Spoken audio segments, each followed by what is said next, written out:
9,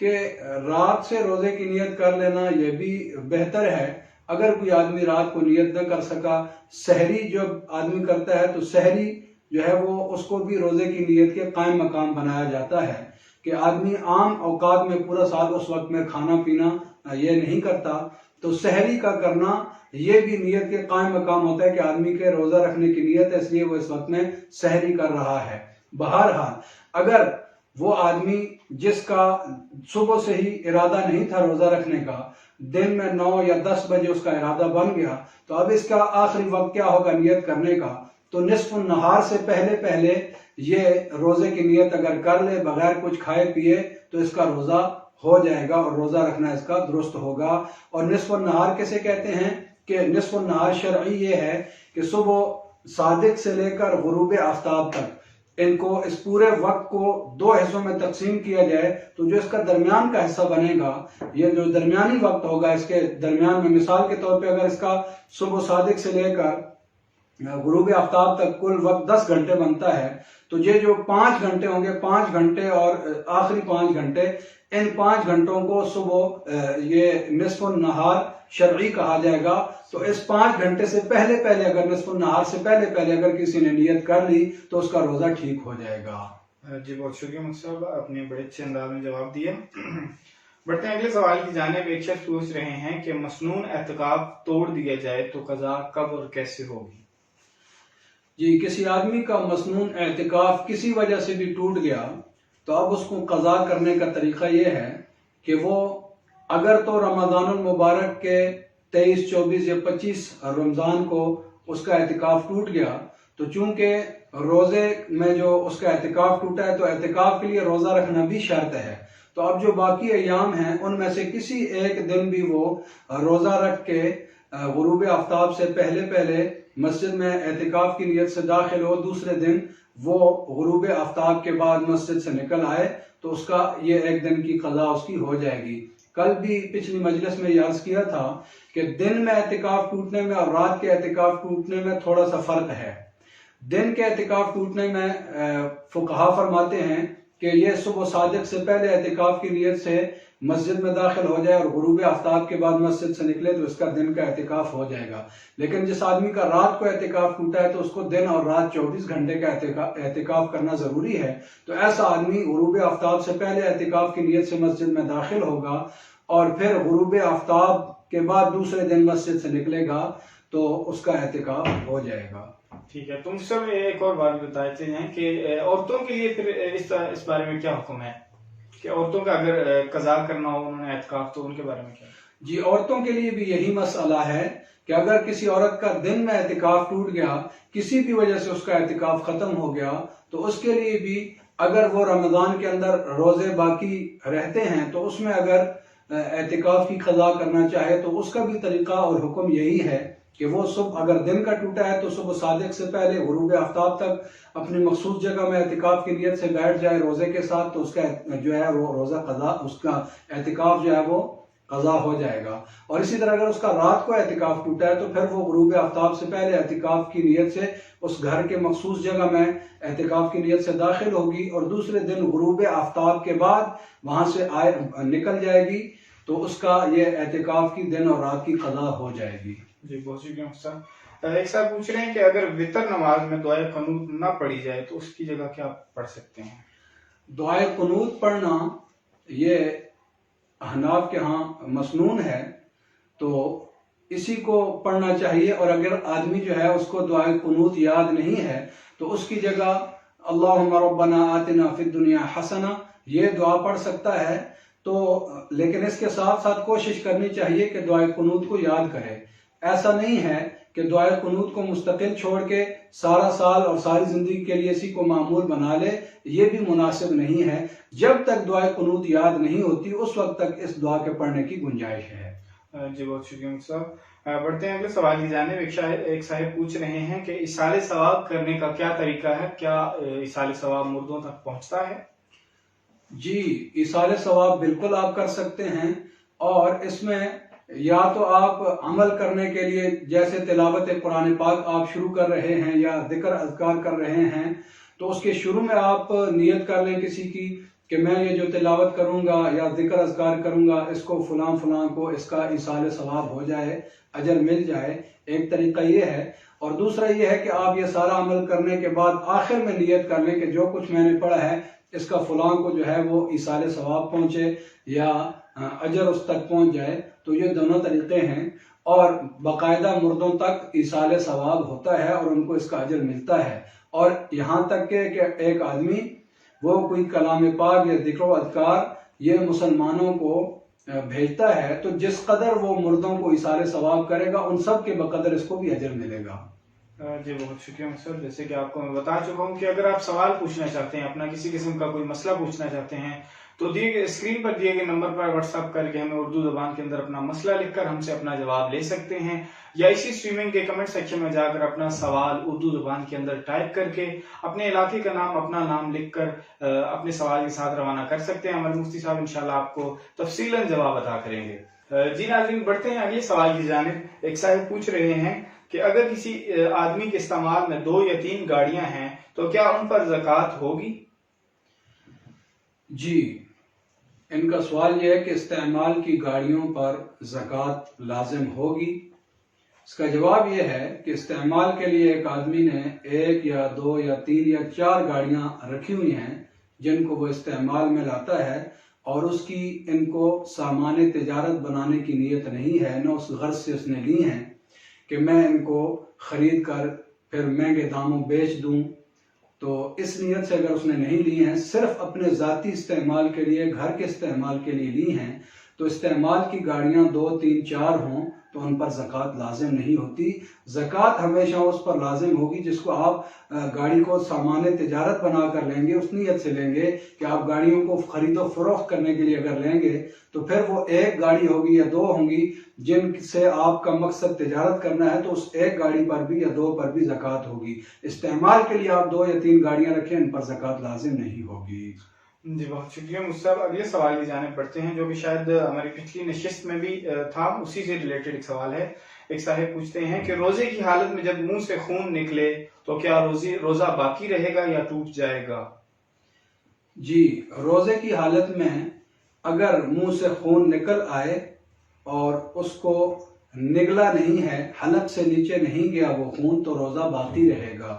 اگر وہ خون تھوک پر غالب ہے اور اس کو وہ نگل گیا اور اس کو حلق میں اس خون کا اثر اور ذائقہ بھی محسوس ہوا تو پھر روزہ فاسد ہو جائے گا اور ایسے روزے کی قضا لازم ہوگی۔ اور اگر وہ خون تھوک پر غالب نہیں ہے، تھوک اس پر غالب ہے اور نگلتے ہوئے اس کو حلق میں خون کا ذائقہ یا اثر محسوس نہیں ہوا تو پھر روزہ بہرحال فاسد نہیں ہوگا، روزہ باقی رہے گا۔ جی بہت شکریہ مفتی صاحب۔ بڑھتے ہیں اپنے اگلے سوال کی جانب۔ ایک بھائی پوچھ رہے ہیں کہ کیا معتکف کاروبار سے باخبر رہنے کے لیے موبائل فون استعمال کر سکتا ہے یا ساتھ رکھ سکتا ہے؟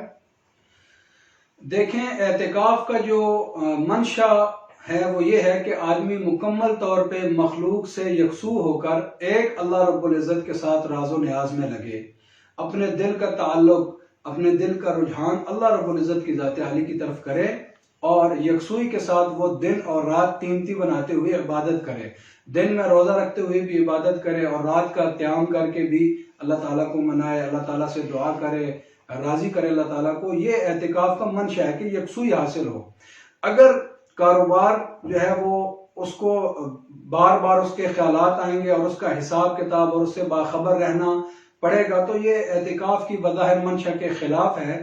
بہرحال اگر کوئی بہت زیادہ ضروری مسئلہ ہو اور کاروبار سے باخبر رہنا کسی مجبوری کی وجہ سے ضروری ہو تو بہرحال اس کی گنجائش ہے، لیکن بقدر ضرورت استعمال کریں اور کم سے کم استعمال کرنے کی کوشش کریں تاکہ اعتکاف کا پورا مقصد اور پوری فضیلت بھی ہمیں حاصل ہو جائے۔ جی بہت شکریہ معزز ناظرین اکرام، آپ دیکھ رہے ہیں الفتویٰ آن لائن رمضان ٹرانسمیشن، جس میں ہمارا ساتھ رہے گا آپ کے ساتھ 29 رمضان المبارک تک۔ اور ہمارے ساتھ آج موجود ہیں ہمارے مفتی صاحب جو کہ دارالفتاء رئیس ہیں، دارالفتاء دارالعلوم تدریس القرآن، مفتی محمد وسیم اشرف صاحب، جو کہ آپ کے سوالات کا مفصل انداز میں جواب دے رہے ہیں۔ بڑھتے ہیں اگلے سوال کی جانب مفتی صاحب۔ ایک بھائی پوچھ رہے ہیں کہ روزے دار پر دن میں سونے کے بعد اگر غسل فرض ہو جاتا ہے تو کیا اس کا روزہ ٹوٹ جائے گا؟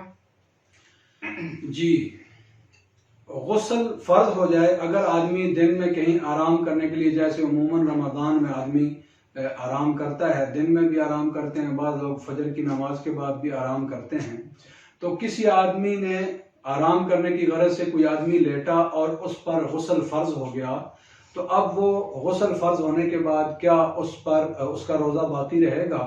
تو اس کا جواب یہ ہے کہ سوتے ہوئے اگر اس آدمی کو احتلام ہو جائے اور اس پر غسل فرض ہو جائے تو ایسی صورت میں اس کا روزہ باقی رہے گا، روزہ اس سے فاسد نہیں ہوتا۔ تاہم اس بات کا خیال رکھنا ضروری ہے کہ جب وہ غسل کرے گا، پاکی حاصل کرے گا، تو کلی کرتے ہوئے غرارہ نہیں کرے گا جس کی وجہ سے پانی جو ہے حلق سے نیچے اترنے کا خدشہ ہو، اور ناک میں پانی ڈالتے ہوئے اس میں بھی زیادہ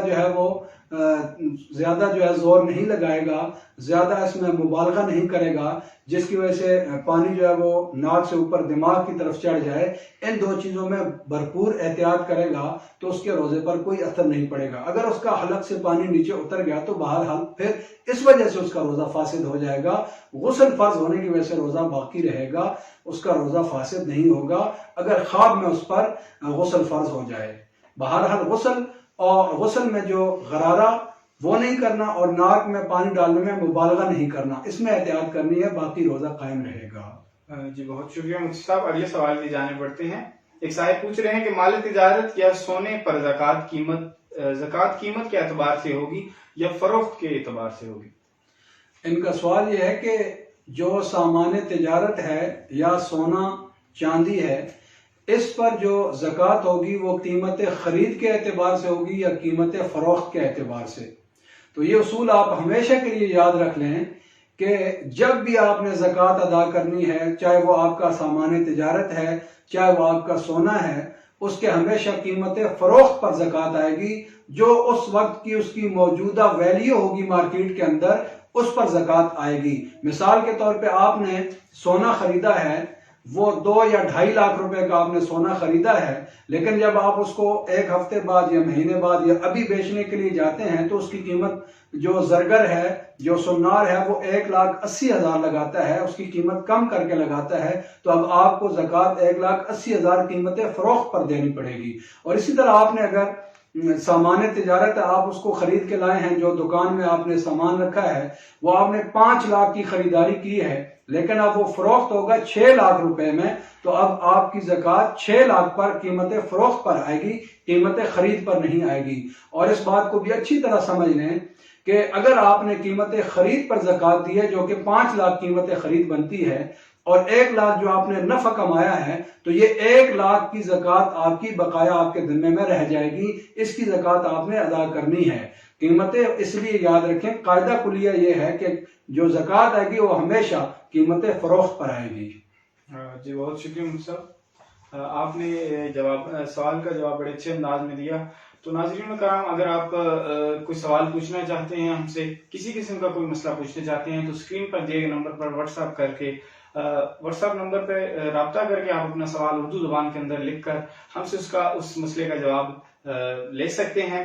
اور فیس بک پر اگر آپ ہمیں دیکھ رہے ہیں تو اسی اسٹریمنگ کے کمنٹ سیکشن میں جا کر اپنا سوال لکھ کر ہم سے سوال کا جواب موصول کر سکتے ہیں۔ تو بڑھتے ہیں ناظرین اگلے سوال کی جانب۔ ایک صاحب پوچھ رہے ہیں کہ عورتوں کو دن میں اگر حیض آ گیا تو روزے کا کیا حکم ہوگا؟ جی، یہ گزشتہ مجلس میں بھی اس کا جواب تفصیل سے دیا گیا تھا کہ اگر اب یہ 2 مسئلے الگ ہیں جن میں عام طور پہ عورتیں بہت زیادہ جو ہے وہ اس میں شکار ہو جاتی ہیں کہ ان کو سمجھ میں نہیں آتا کہ یہاں پہ کیا کرنا چاہیے۔ تو اب ایک مسئلہ یہ ہے کہ عورت نے صبح پاکی کی حالت میں روزہ رکھا اور دن میں اس کو ناپاکی ہو گئی، دن میں اس کو حیض آ گیا، اور اس کے برخلاف دوسری عورت وہ ہے جس نے صبح روزہ نہیں رکھا، وہ ناپاکی کی حالت میں تھی اور دن میں اس کو پاکی حاصل ہو گئی۔ ان دونوں کا حکم الگ ہے۔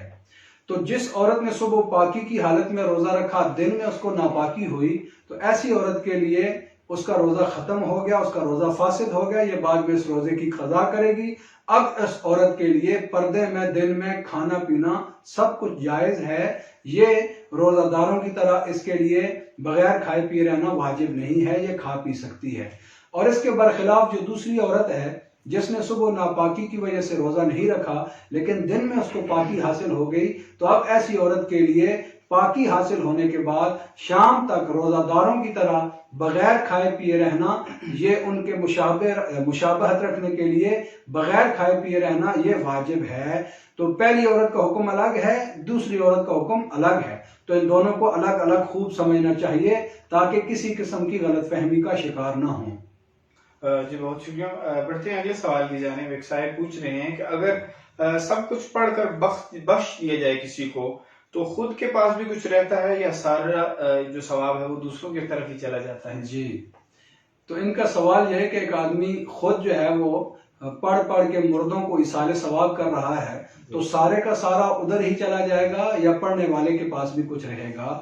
جی، تو اس کا جواب یہ ہے کہ آپ پریشان نہ ہوں، جتنا آپ نے پڑھ کے مردوں کو ایصال ثواب کیا ہے وہ سارے کا سارا ان کو بھی اجر ملے گا اور پڑھنے والے کو بھی اجر ملے گا۔ اللہ تعالیٰ کی ذات بہت بڑی غنی ذات ہے، اللہ تعالیٰ جو ہے وہ بہت زیادہ دینے والے ہیں اور جتنا آدمی نے کیا ہے اس سے زیادہ دینے والے ہیں۔ تو یہ آدمی کہ ہاں یہ ایسا ہوتا ہے کہ کم کرنا یا کمی کرنا، اللہ تعالیٰ کے ہاں ایسا قانون نہیں ہے، بلکہ یہاں تک آتا ہے کہ اگر آپ ایک کلام پاک پڑھ کے سارے مسلمانوں کو جتنے ایمان والے دنیا سے چلے گئے سب کو آپ ایصال ثواب کرتے ہیں تو سب مردوں کی تعداد کے بقدر آپ کو بھی اجر ملتا ہے۔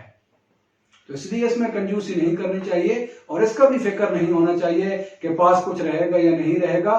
جتنا آپ نے دوسرے کو فائدہ پہنچایا ہے اللہ رب العزت کی کریم ذات اتنا اجر بلکہ اس سے کئی گنا بڑھا کر آپ کو بھی اتنا ہی اجر عطا فرمائیں گے۔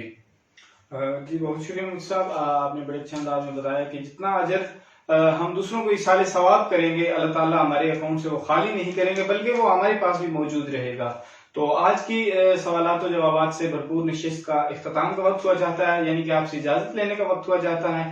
آج کے ہمارے معزز مہمان جو کہ رئیس دارالافتاء ہیں دارالعلوم تدریس القرآن جناب مفتی وسیم اشرف صاحب، آپ کو بہت شکر گزار ہوں سے آپ نے وقت دیا۔ تو انشاءاللہ ملاقات ہوگی اگلی نشست میں جو کہ آپ دیکھتے ہیں روزانہ سحر 3:30 بجے۔ اپنی خاص دعاؤں میں مجھے اور مفتی صاحب کو ضرور یاد رکھیے گا۔ السلام علیکم ورحمۃ اللہ وبرکاتہ۔